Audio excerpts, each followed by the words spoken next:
Hello everyone, अनुग्रह सम academy में आप सभी का स्वागत है। कल हमने बेसिक डेफिनेशन पे डिस्कस कर लिया था रेखिक बहुपदों के परिचय पर और फर्स्ट क्वेश्चन हम लोगों ने सॉल्व कर लिया था प्रश्नावली का। अब हम नेक्स्ट क्वेश्चन सॉल्व करेंगे। क्या है हमारा नेक्स्ट क्वेश्चन? घात 1, 2 और 3 के बहुपद लिखना है हमें। तो हम इसका आंसर कैसे करेंगे? बहुपद कैसे लिखेंगे?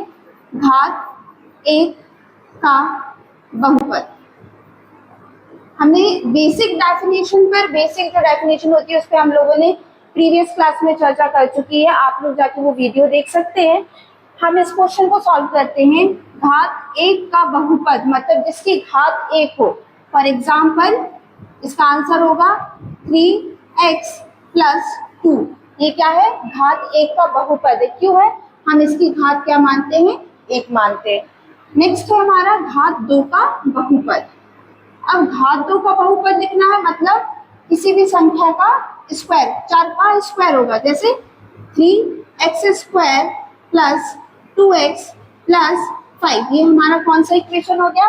घात 2 का बहुपद वाला समीकरण हो गया। नेक्स्ट है हमारा, हम निकालेंगे घात 3 का बहुपद। घात 3 के बहुपद में क्या करेंगे? घात हम 3 लाएंगे। देखिए कैसे लिखेंगे? 3x³ + 2x² + 5x + 10। हमने क्या किया?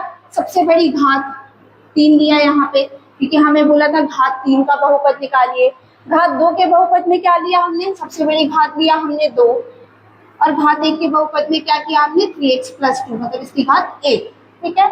नेक्स्ट क्वेश्चन है, बहुपद दिया हुआ है हमारे पास, उसमें हमें गुणांक निकालना है। किसका? x² का और x³ का गुणांक निकालना है। x की घात 2 का और x की घात 3 का हमें गुणांक निकालना है।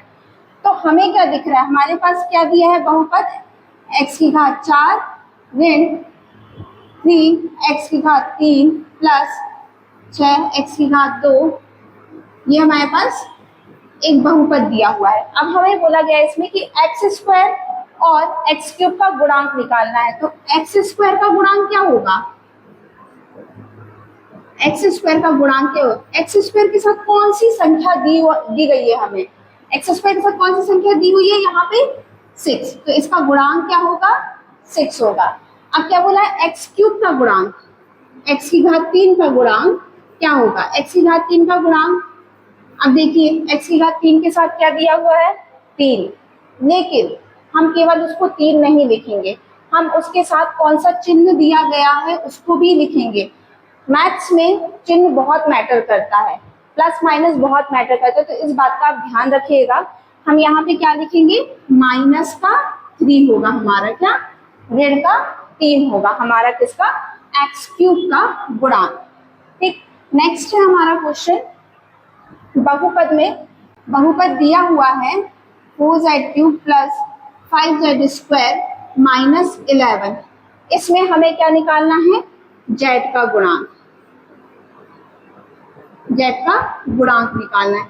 अब इस क्वेश्चन में देखिए, आपको कहीं केवल अकेला z दिख रहा है क्या?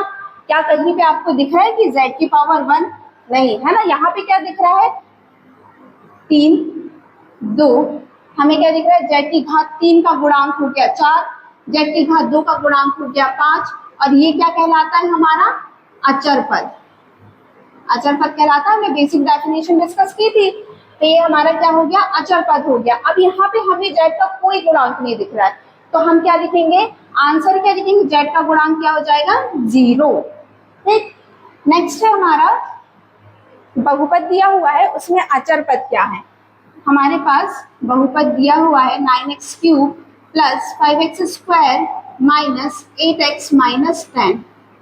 अभी देखिए यहाँ पे तो किसका है? x³ का गुणांक दिया हुआ है, x² दिया हुआ है, यहाँ पे x के साथ दिया हुआ है 8। लेकिन अचर पद क्या होता है? जिसके साथ कोई चर ना हो।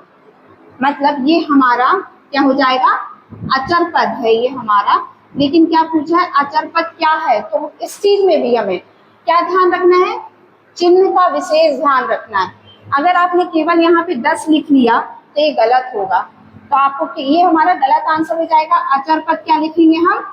हमारे पास क्या दिया है? अचर पद -10 दिया है। इस चीज को माइनस प्लस को कंसीडर करना बहुत जरूरी है। ठीक, आज के लिए इतना ही। थैंक यू सो मच, मिलते हैं नेक्स्ट वीडियो में।